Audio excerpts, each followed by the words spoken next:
Welcome back to the Pleb Underground, the signal without the slop. I'm your host, Phil. I hope you guys had a great weekend. We've got a whole lot to cover here as Bitcoin goes through its price discovery phase once again. Yeah, we're excited. I'm excited. It's good times, huh? When Bitcoin pumps over the weekend. Anyways, all right, let's dive into the topics that we are going to be taking a look at today. Huge end-of-year Bitcoin price predictions, of course, right? We're doing price discovery. Let's do some freaking Hopium today. It's going to be lots of fun. Coinbase, that's quickly becoming a honeypot, isn't it? Walmart just won't quit.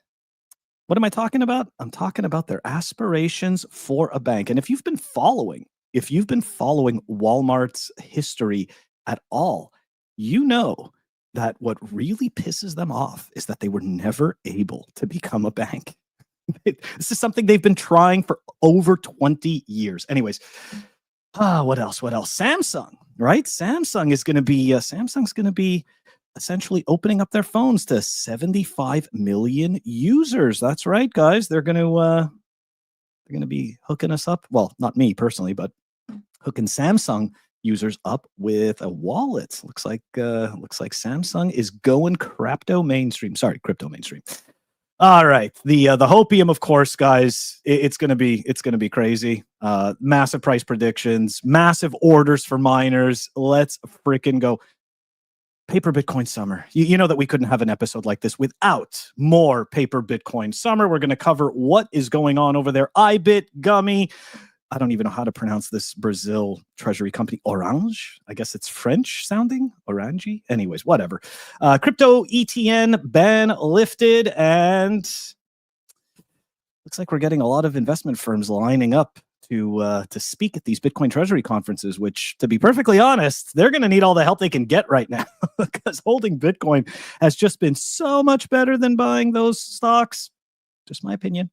Anyways, what else?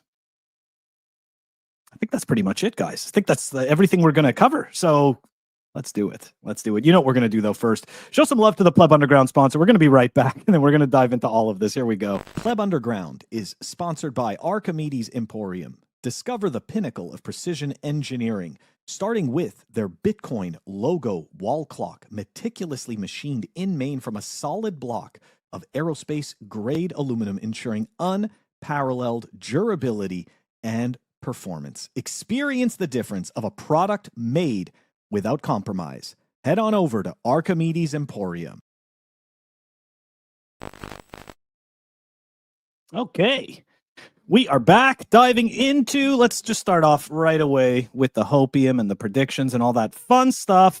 So here you go, guys. Standard Chartered, Jess Kendrick, who's just an analyst at Standard Chartered, boom. He's calling for frickin' 200K Bitcoin by end of year, which, by the way, that's, what is that, like 8 weeks away? Could be very interesting, guys. Super interesting. If that's not enough, check it out. We've got CNBC singing our praises. Let's action here because we are seeing that similar kind of consolidation breakout, but we got some kind of bottoming patterns of developing each time the consolidation happens. That's right. So as we can tell here, it's a very clear bullish pattern. Now, the only difference between this one so far and the previous two is we haven't got the full extension yet. Now, there's a very important point here is that the timing of when these breakouts occurred, which are at the very beginning stages of the fourth quarter, 2023, 2024. So here we are again right now. That's because there's been positive seasonality for Bitcoin over its history, over the last 10 years of in the fourth quarter, especially. In the fourth quarter, especially October. Here we are now. We know Bitcoin's already up a good amount, so I think this has ability to eventually take advantage of this and much higher. Okay, so that's the regular gold versus the digital gold trade. Let's clear this and let's put the comparative up because the relative price movement can tell us something about maybe future performance as well. No guarantees, of course, right? The disclaimer is always there. But what did the pattern show you? This is the course of the past kind of year or so. What are you seeing here? That's right. As we can tell, coming into the month, it was a pretty big performance gap, almost 20%, right? So there is a tendency to have this close. Now, we've seen this before as well, where it started off very similar, and then as gold stopped, this is when Bitcoin started to rally again. And of course, by the time you got to the summer months, those percentages were now the same again, which I think has a pretty good chance of happening once more. That could even, again, gold moving just sideways or lower and Bitcoin continuing to move higher. And I think you see that into the fourth quarter, into the end of the year. So we've combined all of those together. What we are concluding with this is if the historical patterns have played out like they have in the past, we could see a rally for Bitcoin and a consolidation phase for regular gold. I think that's kind of already it's beginning to take shape. So yeah, that. Look, that's some solid hopium. I like seeing mainstream media cave in to have to explain to explain the correlation between Bitcoin and gold.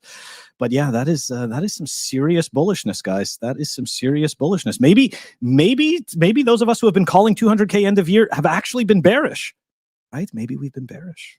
Who knows? Anyways, if that's not enough, I will say this. I'm not sure if this kind of gives me top signals or top-ish signals, but I can say that in previous runs, when you start to see people loading up on miners, that's usually not that's usually not at the beginning of the bull run. That's usually more towards the end, towards the crescendo. So yeah, let's take a look here.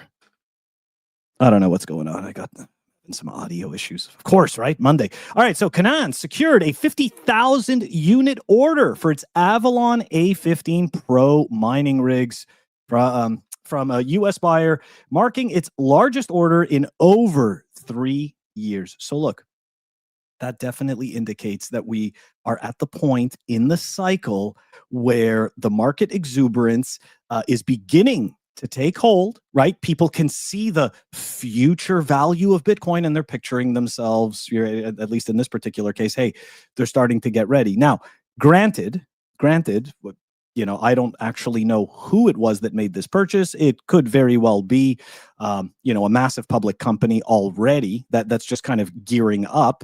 Hopefully it's not a new player to the space that somehow thinks that this time it's different, because what we've seen is this time it's different does not seem to work out very well over and over again. But anyways, I am super bullish about this. I think it's fantastic. Let's continue on. We've got more hopium. That's right. As if you thought we couldn't have any more hopium. We do. We've got this terrible stuff. Okay, so this account that I've been seeing on Bitcoin Twitter, I think it's just, I don't know. For me, it just kind of bothers me, right? Hearing exchanges are out of Bitcoin like that, that's just not true. So guys, look at what happened, right? Monday, 9:30 a.m. might be the first official shortage. Not financial advice. Like, spoiler alert, none of that happened, right? And this is a person with credentials, right? And they're just lying, right? That's all that's happening. I know that people don't want to accept this, but the reality is that when the Bitcoin fiat value goes up, it does incentivize some people who have been holding Bitcoin to sell it. And this is how the market actually happens. So this whole idea that all of a sudden, like, you're going to have this massive shortage and all of a sudden there's going to be this massive Bitcoin price spike because there's just no Bitcoin to go around. I'm sorry. Like, it's not going to happen. This is the same story they were telling me 8 years ago, guys. Same story they were telling me 8 years ago. So this is not our catalyst, okay? This is not our catalyst. This is just hopium, and it gets the noobs. That's pretty much as far as that actually goes. Anyways, let's continue on. Let's take a look at Coinbase very, very quickly here. Very quickly. Shout out to Sani XP. Shows Coinbase now custodies more than 2.9 million Bitcoin. Sorry. This equates to over 14.5% of the circulating supply. At what point do we admit Coinbase has become the biggest honeypot of all time? Guys, for those of us that have been in the space for a little while, we thought Coinbase was a honeypot 2 cycles ago already. It didn't even have. It wasn't even doing custody for the ETFs yet. Okay. And it was already starting to take on its final form of a massive honeypot. We'll see where that goes, but I'm just glad I do not store my Bitcoin on exchanges. That's all. Anyways, or on an exchange. Moving on. Let's take a look at what Samsung's doing. So Samsung puts crypto in 75 million pockets. Apple refuses to play. So this one's going to be a little bit of a, it's going to be a bit of an L on this one, guys. But, you know, I'm not here to lie to you. But because if I'm lying to you, I'm lying to myself, right? I'm just lying to myself for Hopium. So Samsung's push to expand its financial reach via Coinbase. Drew Blackard, SVP of Mobile Product Management at Samsung, described Samsung's wallet as a trusted tool to millions of Galaxy users. He added that their latest partnership with Coinbase will help users gain a simple and streamlined way to access crypto from a leader in the industry, right? And they're helping ensure their moat. They're helping ensure that their customers stay within their walled garden. So let's continue.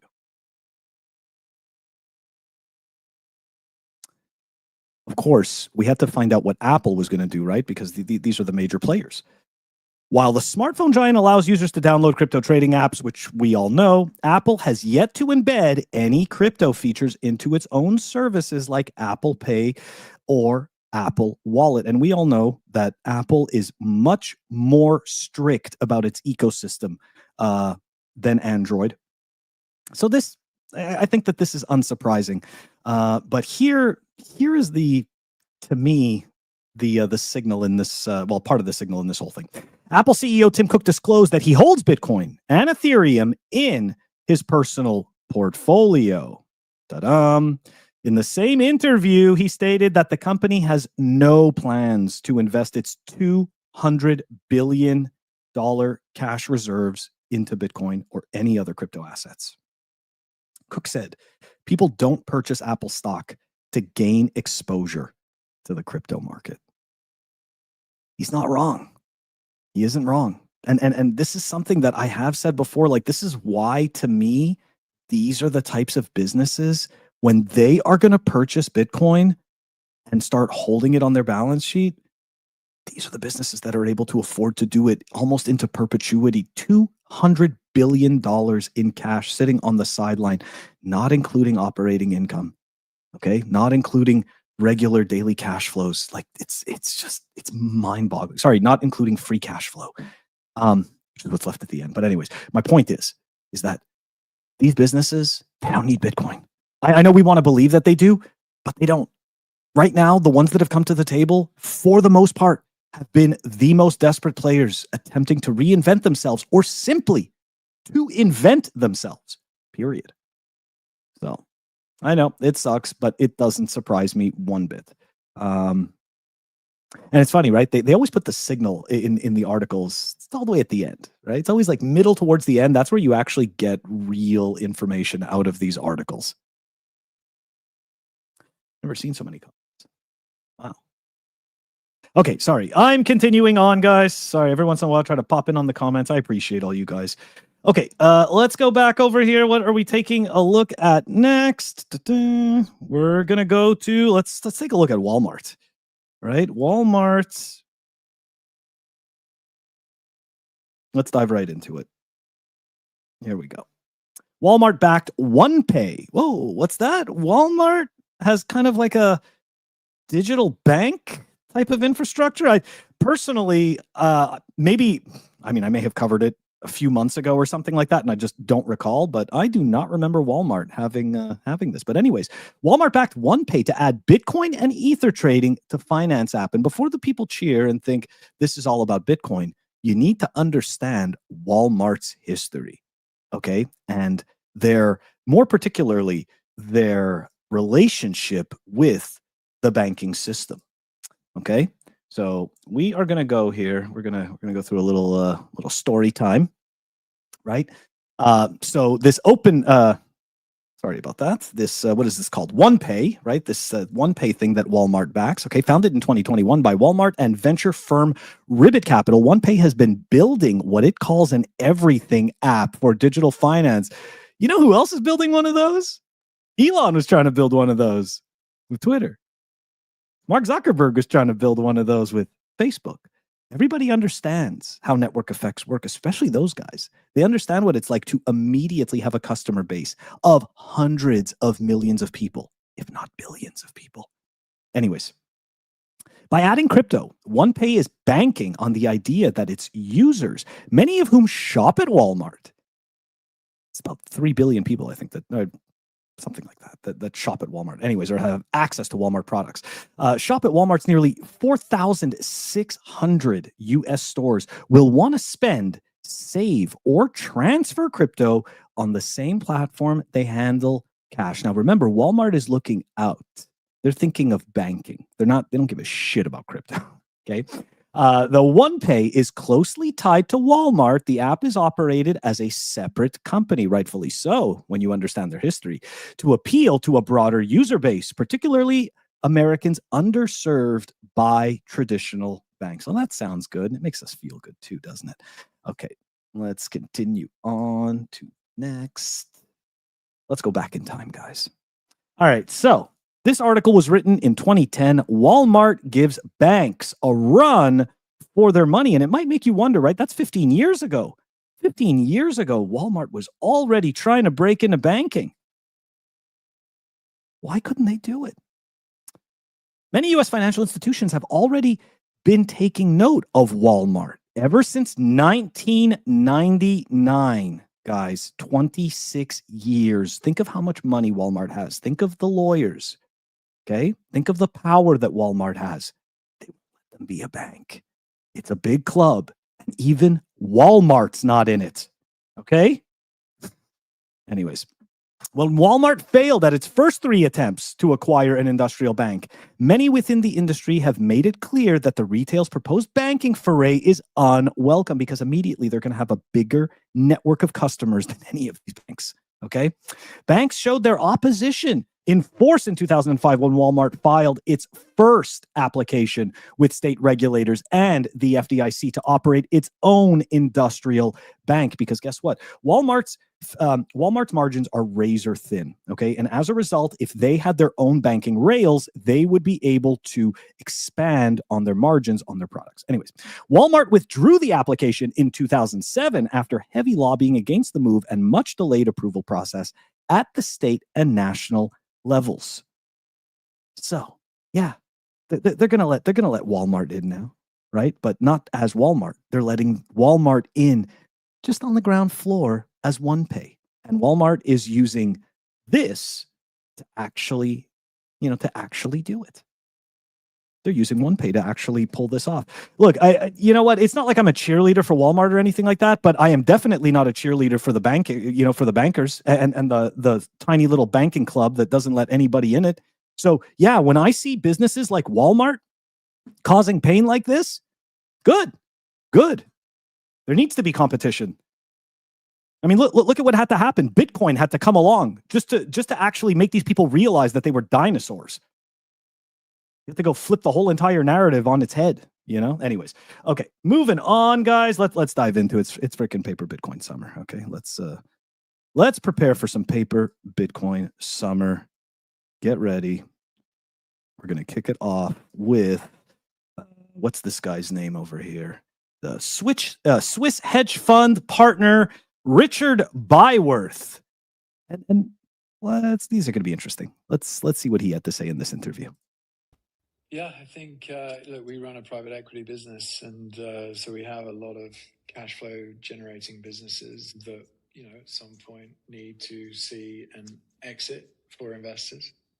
And so I think, having a Bitcoin treasury on top of a cash flow generating business that can weather all storms, right now we're seeing a dynamic in the Bitcoin treasury space where the underlying business is pretty much valued at zero, and the Bitcoin treasury has some level of MNAV attributed to it. I think what we will see more and more of is these cash flow generating businesses will factor into that MNAV and that calculation. So it will be very viable to say, we've got a private equity held company. We say, okay, what's the exit plan? Well, the exit plan is to do another $250 million of debt, buy Bitcoin, then power that with the cash flow generating business, which is kicking off whatever it is, $100 million a year, and buy more Bitcoin, and then just go down this path of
Have I been on mute this whole time? I am so sorry, guys. Just been muted the whole time. That's too bad. Awful, awful. Well, that's what happens when you do shit live. All right. Since the video, huh? Time to go back in time. All right. Where was the video? Let's see. Yep, I'm going to redo it. Don't worry about it. Sorry about that. Let's go see which video was it. It was the Paper Summer Bitcoin video. Oh, damn. Okay. All right, let's go back to it. Yeah, run it all back. Let's do it. Here we go. And thank you guys to the ones that are watching me do this on mute. Damn. Respect. Mad respect. That's it. My voice came back. I'm like losing viewers. Like, no, we didn't want to actually hear you. Okay, so here we go, guys. Yeah, as you know, BlackRock's ETF IBIT, 777,000 BTC worth, over 90 billion. Just the reminder that I said was they don't actually hold that much Bitcoin, right? This is just custodied for customers the same way that Coinbase holds 14.5% of the current Bitcoin supply. Like they don't actually own any of that. Right? They just custody it. So BlackRock themselves has like 6 to 8 Bitcoin. Kind of shows you how much they really have faith in it, doesn't it? You know? Yeah, Roman, I am going to do that. I'm going to try to cut it out after the, try to cut it out after I post it. Okay, anyways. All right, let's go on, guys. GUMI. This was one, this is the one that I thought was absolutely ridiculous, right? BitcoinTreasuries.net reported Japanese public company GUMI has purchased 80 Bitcoin with plans to acquire an additional 13 million worth of BTC. Yeah. Those numbers don't even add up, guys. GUMI invests 13.5 million in Bitcoin and XRP to fortify its digital asset treasury. 6.6 million of the 13.5 will go towards Bitcoin. Let's read this again. Read that one more time. With plans to acquire an additional 13 million worth. Those numbers don't match. That math is not mathing. Okay? Sorry. Like that's... Anyways, I just feel bad because, people, and again, I'm not saying that they have like any malicious intent. Of course, this is all for clickbait and it's all just to get views and stuff like that. But why even lie to people? Just tell people that they're going to get $6.5 million worth of Bitcoin. Why lie? Again, I'm not, maybe lying is the wrong word, mislead, misinform, whatever the hell you want to use. GUMI strategic move signals growing blockchain adoption, not growing Bitcoin, just growing blockchain adoption. And the company aims to use BTC as a store of value and XRP for cross-border payments. Yeah, seriously, TK. I wouldn't be surprised if treasuries.net is using is using some type of an AI to create that stuff, right? Wouldn't be surprised at all. All right, hold on a second. I think there is a Paper Bitcoin Summer 4. Yeah, here we go. All right. So, next on the Paper Bitcoin Summer, OranJeBTC, whatever.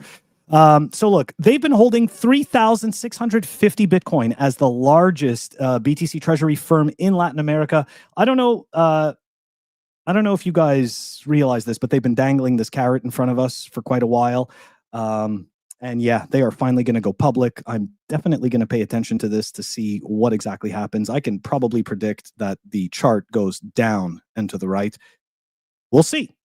We'll see, right? One thing, though, that I mentioned before when I was totally muted was I was very disappointed. Not that it matters, right? Everybody has their own opinions, but I was really disappointed to find out that some solid Bitcoiners that I have known for a really long time have, essentially been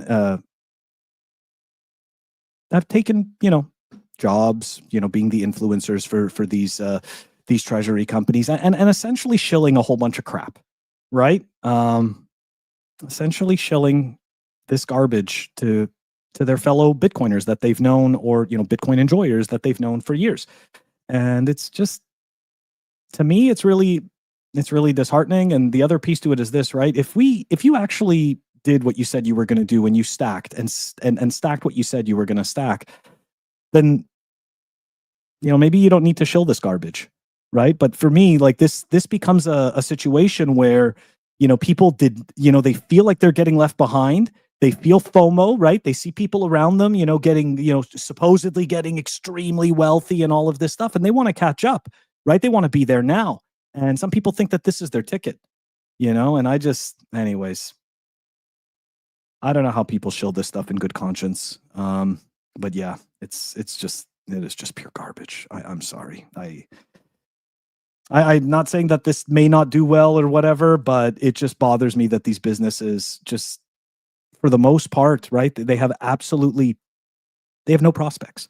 A lot of these businesses, they've been doing reverse share splits in order to keep the share price up enough so that they could stay and keep their index memberships and stuff like that. Like, they have been punishing shareholders. Of course, this is a bad example that I'm holding this one up because these guys aren't even public yet. It's like I'm not even giving them a chance.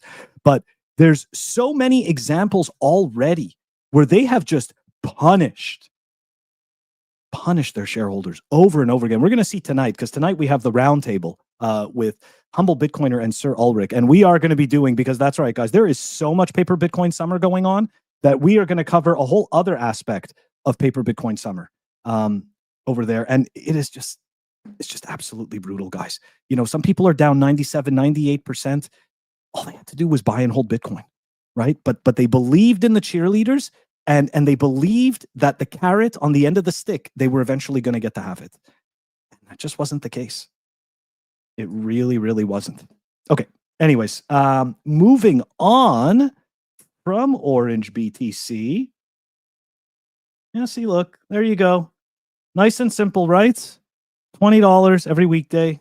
Even if you could only do $2 a weekday, even if you could only do $5, doesn't matter. Like, this is the point. Actually stacking, at least from my experience, has made it so that you can actually be in a position where you don't have to bend the knee to these terrible, terrible marketers and these cheerleaders to shill their crap. Oh, ACP, 98%. Go take a look at NACA. Yeah, I'm not talking about Bitcoin. Just go look at like stuff like NACA and Concilium and Metasplat. Metaplanet's not down 98%, but they're not far. Anyways, all right, let's continue on here, guys. Let's continue on. Companies weigh in as UK prepares to reverse the crypto ETN ban. And I think at this point, this must have been a tough one. Because I was probably just talking and it was like obviously completely muted. So look, what does this actually mean? Okay, what does this actually mean for the end user retail investor? Okay, so they're going to have greater access to regulated crypto-backed financial products, okay, without needing to directly hold cryptocurrencies. These ETNs will be traded on FCA-approved exchanges, providing a more structured and regulated environment than some direct crypto trading. So of course, right, it is the typical, I am going to make things safe for you. Come and play in our walled garden where we're taking care of you. It's the same thing over and over again. But look, at the end of the day, these businesses know that they have to make fees. Right? Like they know that they have to make trading fees. This was no surprise that this was going to happen. The traditional firms, I mean, I wouldn't be surprised. So now what we're going to see is this other consolidation, right? The quote unquote crypto exchanges that have made it up until this point, you watch in the next couple of years, they are going to start to get bought over, right? And integrated into the traditional platforms. That's all that's going to happen. It's par for the course, guys. This is exactly what happens over and over again. It is not history that repeats itself. It is human behavior. That's all there is to it. Okay, moving on. That's right. Yeah, I talked for 10 minutes on mute, and then there's like a whole show going on. Not done yet. We're not done yet. There's still more Paper Bitcoin Summer to be had. So, UK pension fund to speak at the first Bitcoin Treasury conference in the UK. Oh my God. We're so excited, but wait, there's more. ETF issuer, the asset management to speak at the first Bitcoin Treasuries conference. Because that's right, guys. See, what's happened at this point is they've moved all of their money into this, right? It's not all of their money, but whatever capital they wanted to allocate, these businesses wanted to allocate to these treasury companies, it's done. Now, hey, retail investor, it's time to sell you some sizzle so I can get out of my positions.